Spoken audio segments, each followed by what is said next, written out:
So I will start to give you my little shortened tour. So as we're looking at her house right here, first of all, it did not become an official museum until 2003.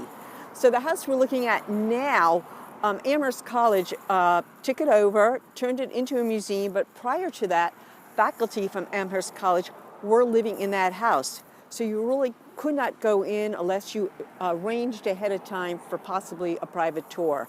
So it wasn't until 2003 that they did a great job of restoring it, although it did become a national landmark good 30 years before that.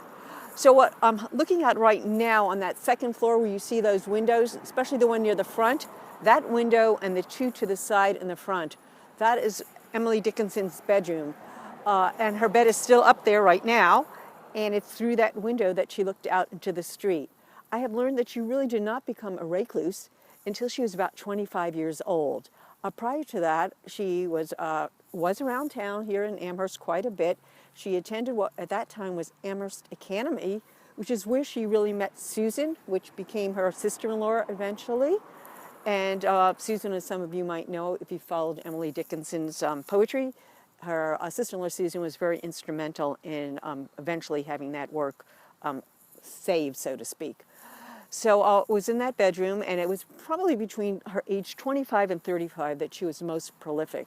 And then after that, basically her poetry started work saved, so to speak. So it was in that bedroom, and it was probably between her age 25 and 35 that she was most prolific. And then after that, basically her poetry started to dwindle down a bit. Hi, Jennifer, out there in Puerto Rico, or down there in Puerto Rico. By the way, it's a beautiful day here in New England. It's absolutely exquisite. Perhaps there in the background you can see some of the trees are starting to turn. So basically, it's in a very small table up there. We saw a replica of it that she wrote all that poetry. And the table, to be honest with you, is probably no more than a foot by a foot. It's a teeny little table up there. I think I have Annabelle on here. So welcome, Annabelle. And of course, you can see there's a sign, welcome you to the museum. So I did tour the house. And what I'm going to do is I'm walk you actually down the path that she would take to go to her brother's house. And her brother was a lawyer, so was her father, who built, both these houses. In fact, her father bribed her brother to stay in Amherst by building him a house. Both of them were lawyers, her father and her brother. And her brother was going to go to Cincinnati, Ohio, but the father built the house, and so Austin and his wife Susan did settle there. And Susan, oh hi Rev, Susan and Emily were very good friends back from when they attended school together.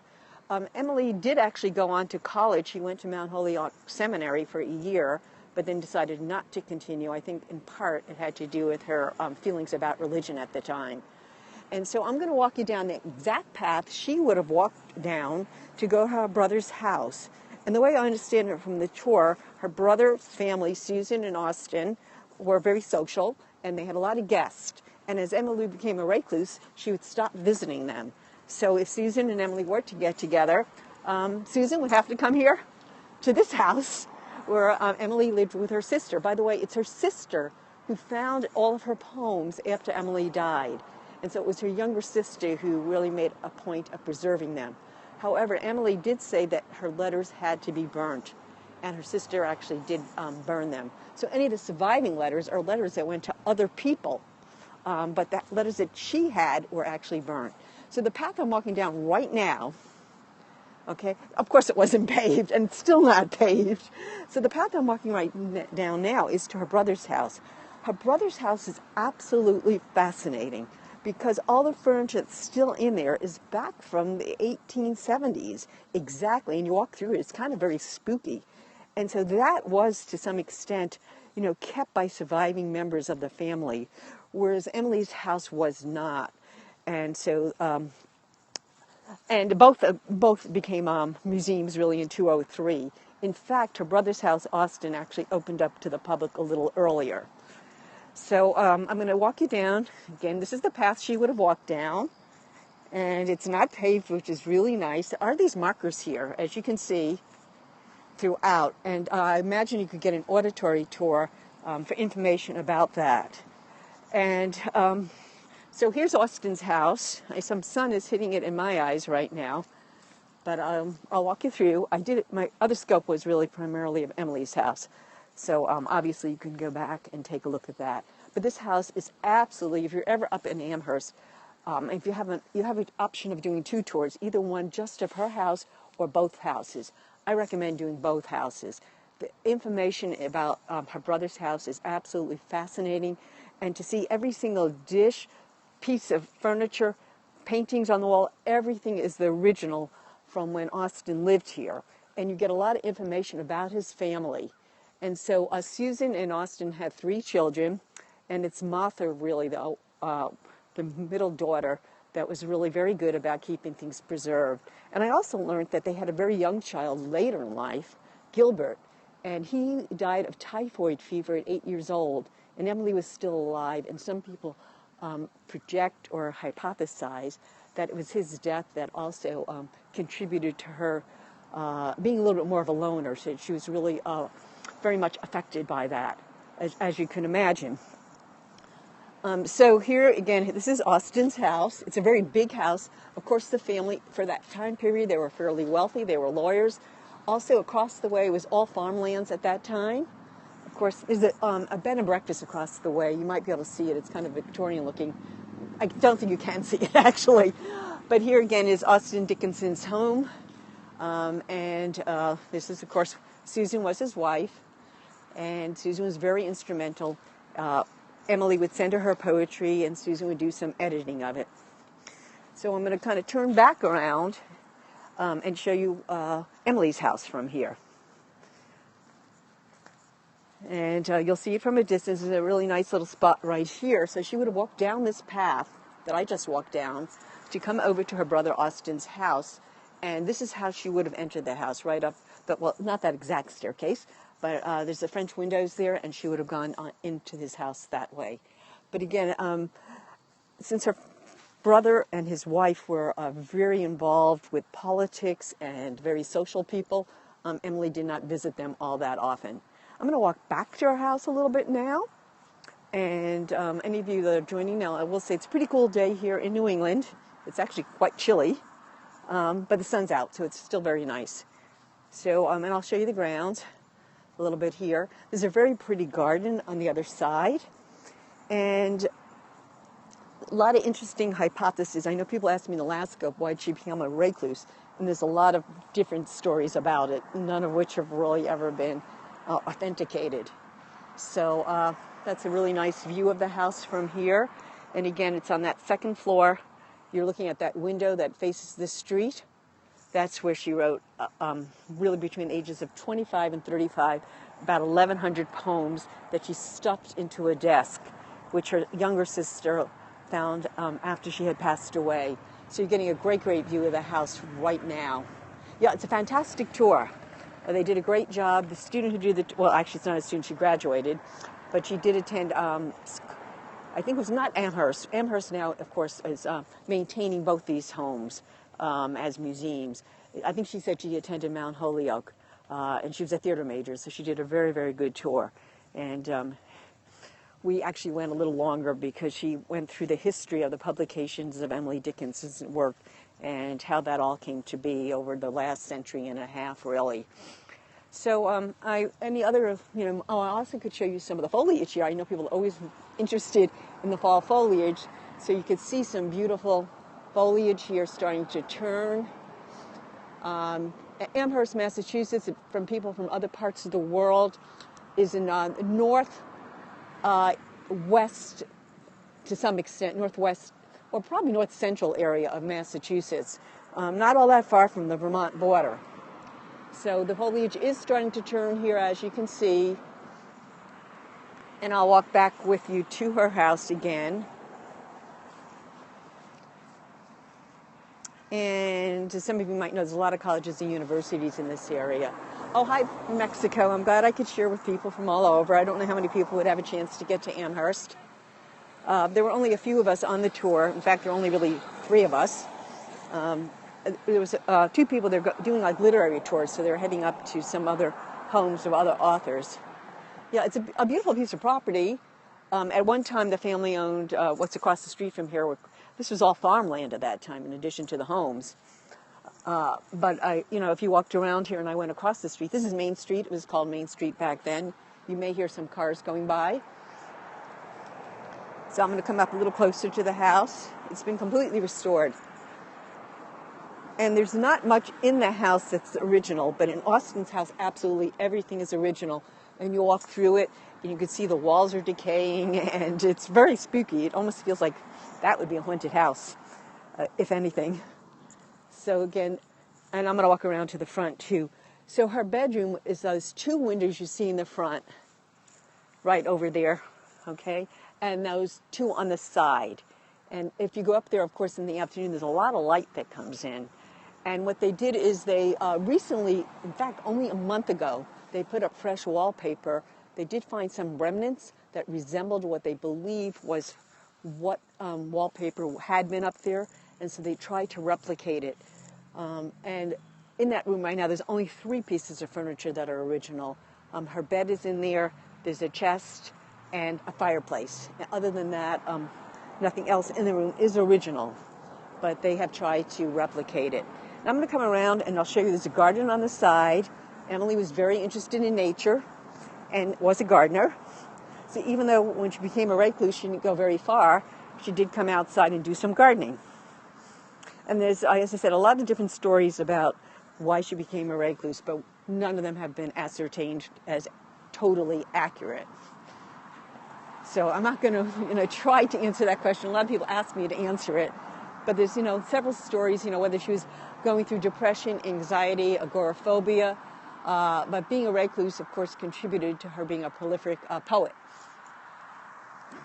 So I'm going to come around and just show you the garden. It's starting to get a little dark here, but I think you should be able to see it. So they've done a nice job of restoring the area where she would have had a garden. And that's right here on the side of the house. And this was not opened up as a public museum until 2003. So although it was a landmark, historic landmark, in starting about 1963, from 1963 to 2003, it was faculty from Amherst College or visitors that actually lived in this house. So if you wanted to come in and see it at that time, you'd really have to arrange with whoever's living here as a caretaker to be able to go inside. So the homestead is really closed now. I just got on the last tour. And so I think it's a pretty view right here. You can see the garden and up there to the porch. So before it gets dark, I'm going to take a short walk downtown to Amherst, and then I have to head back to Connecticut. So if anybody's joining now, of course, I welcome you to look at the replay, and obviously feel free to share with, at this point, because I'll close out the scope, feel free to. Looks like you have a lovely weather. Yes, it's been fantastic. And that's one of the reasons I came up here today, is the weather's been fantastic. It's beautiful. Hi, Tina. I know you're out somewhere, I believe, I'm not mistaken, somewhere in California. Yeah, you can see it's really beautiful. The sky is clear, and it's great. Yeah, I did 2 scopes here today. The first one was when I first arrived at Emily Dickinson's house. This is the tour entrance right over there. And then I finished my 90-minute tour of both her house and her brother's house, Austin's house, across the way. And so before it got too dark here, I just wanted to do another scope to tell you a little bit more about the house. So I'm going to backtrack around and go down to Main Street. And, oh, thank you, okay. Go down to Main Street there and walk into Amherst. Now, before she became a recluse, she really did go out an awful lot. She walked all around Amherst. She did go down to Washington, D.C., where her father was very involved with politics. So despite what most people think, that until she was about 25, she was out and about, very well schooled, went to academy here in Amherst, and then went down to Mount Holyoke to the seminary there. But it was in her second year that she stopped going to school there, but very well educated.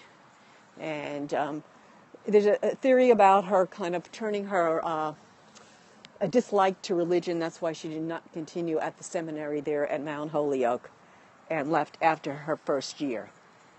So, sounds like a broken heart. I don't know about that, but obviously she never married, nor did her sister. Yet, she had a lot of male friends. And she wrote a lot of letters, of course.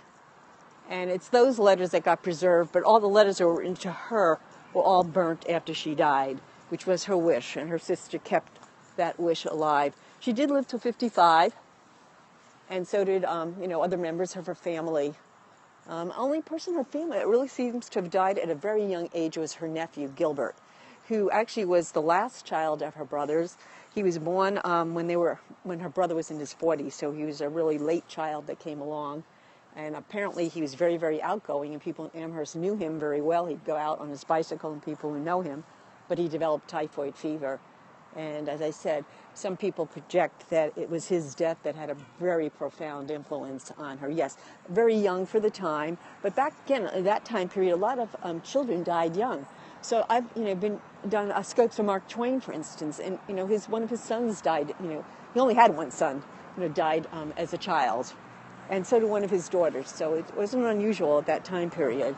In fact, it's very unusual that she and members of her family lived as long as they did. Okay, so I'm going to end out the scope here with showing you her bedroom again, where she wrote, they say, probably about 1,100 poems up there in that bedroom. And that was when she was a recluse, right up in there. So those two windows right there, and then I'm going to walk around and show you the other two windows. Those are her bedroom. That was her bedroom in the corner of the house. They've done a great job of painting it. It looks like it was freshly painted. And so I almost get all four windows showing you her, where she wrote most of her poetry. Almost all of it, in fact, during her most prolific career as a poet, although I don't think she would have thought of it as a career, because she really thought of her poems as very private poems. And the first volume, really, of her collected poetry altogether wasn't until 1950. But through the years, people did preserve them. And there's a lot of controversy to what extent they've been edited. But the volume that came out in 1950, and then another volume that came out about 1980s, those two really, people primarily believe that those were originals with not a lot of editing. Okay, I'm going to close out the scope and take a short walk down to Amherst Center. How close to Amherst is the house? Very close. I mean, to the center of Amherst. I'm in Amherst right now. This is where the house is.